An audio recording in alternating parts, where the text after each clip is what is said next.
نماز میں ٹخنے ننگے کرنے کے لیے اپنے پائنچوں کو یا پینٹ کو فولڈ کرنا ناجائز اور مکروہ تحریمی ہے کہ بخاری کی حدیث سے حضور علیہ الصلوۃ والسلام نے ارشاد فرمایا کہ مجھے 7 ہڈیوں پر سجدہ کرنے کا حکم دیا گیا اور مجھے یہ حکم دیا گیا کہ میں کپڑوں کو نہ سمیٹوں۔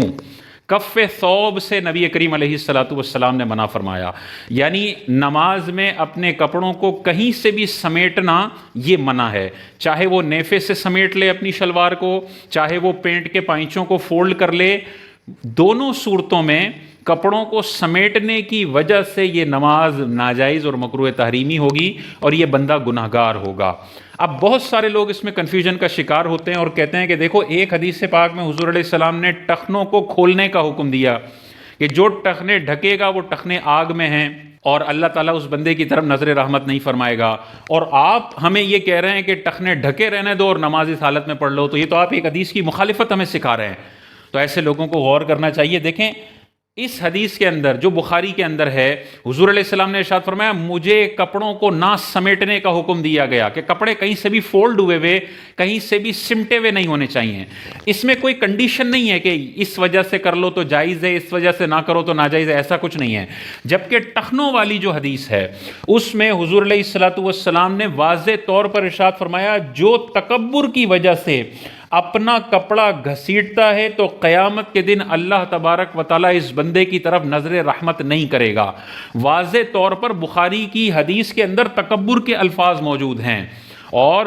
عرب کے اندر یہی ہوتا تھا کہ عرب کے جو کافر سردار تھے وہ اپنا تہبند اتنا لمبا لمبا سلواتے تھے کہ جب وہ چلتے تھے تو وہ زمین سے گھسٹتا تھا۔ اس تکبر کی ممانعت اور مذمت فرماتے ہوئے حضور علیہ السلام نے ارشاد فرمایا جو تکبر کی نیت سے اپنا تہبند گھسیٹتا ہے اللہ تعالیٰ اس بندے کی طرف نظر رحمت نہیں فرمائے گا۔ تو اصل اس میں ہے تکبر کی نیت۔ یہی وجہ ہے کہ بخاری کی حدیث سے حضرت ابوبکر صدیق رضی اللہ تعالیٰ عنہ ارشاد فرماتے ہیں کہ حضور علیہ السلام نے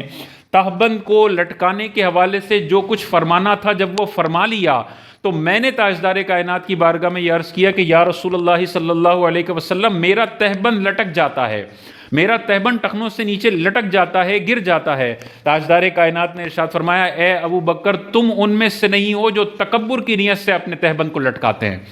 اتنا کرسٹل کلیئر تاجدار کائنات نے ٹخنوں سے نیچے کپڑے والے کے بارے میں بتایا کہ جس کا تکبر کا ارادہ ہو اور وہ پائنچوں کو اور کپڑوں کو گھسیٹنے کی نیت سے کہ میں بڑا سردار ہوں، میرے پاس بڑی دولت ہے، دیکھو میرے کپڑے زمین سے گھسٹ رہے ہیں،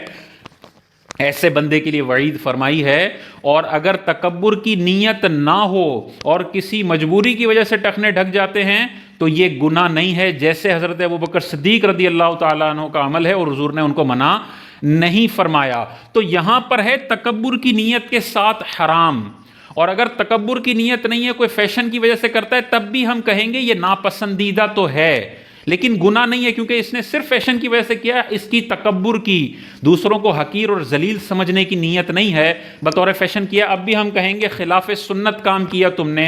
تم نے ایک مکروہ تنزیہی کام کیا، ناپسندیدہ ہے لیکن حرام نہیں ہے۔ تو اب دیکھیں یہاں پر کپڑوں کو سمیٹنا مکروہ تحریمی ہے وداؤٹ اینی کنڈیشن، اور یہاں پر ٹخنوں کو ڈھکنا تکبر کی نیت سے مکروہ تحریمی گناہ، اور بغیر تکبر کی نیت سے زیادہ خلاف سنت یا مکروہ تنزیہی ہے۔ تو جب دو چیزوں میں ٹکراؤ آ جائے، ایک سے نماز مکروہ تحریمی ہو رہی ہو، ایک سے نماز مکروہ تنزیہی ہو رہی ہو، تو پھر تحریمی والی حدیث کا خیال رکھنا ہوگا، اور تنزیہی والی حدیث کو اس وقت ہمیں تحریمی والی حدیث پر عمل کرتے ہوئے اس کی اگر مخالفت ہو جاتی ہے تو ہم کہیں گے خلاف سنت طریقہ ہے، مکروہ تنزیہی ہے۔ سب سے شاندار یہ ہے کہ اس حدیث کا بھی خیال رکھو اور اس کا بھی خیال رکھو، یعنی پینٹ سلواؤ ہی اتنی، شلوار سلواؤ ہی اتنی کہ وہ ٹخنوں سے اوپر ہو۔ اس حدیث پہ بھی عمل ہو جائے گا کہ ٹخنے کھلے ہوئے ہیں،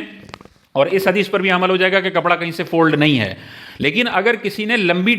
پینٹ سلوائی ہوئی ہے اور وہ پورے 24 گھنٹے ٹخنے ڈھک کے گھوم رہا ہوتا ہے، حالانکہ حضور علیہ السلام نے 24 گھنٹے کے لیے منع فرمایا ہے، کپڑے کو الٹنا صرف نماز میں منع ہے، ٹخنوں کو ڈھکنا یہ 24 گھنٹے کے لیے منع ہے۔ یہ بھائی صاحب 24 گھنٹے کے لیے تو ٹخنے ڈھک کے بالکل گھوم رہے ہوتے ہیں، اور جب نماز کی باری آتی ہے تو پھر دوسری بخاری کی حدیث کی مخالفت کرتے ہوئے اپنے کپڑوں کو موڑ لیتے ہیں، فولڈ کر لیتے ہیں اور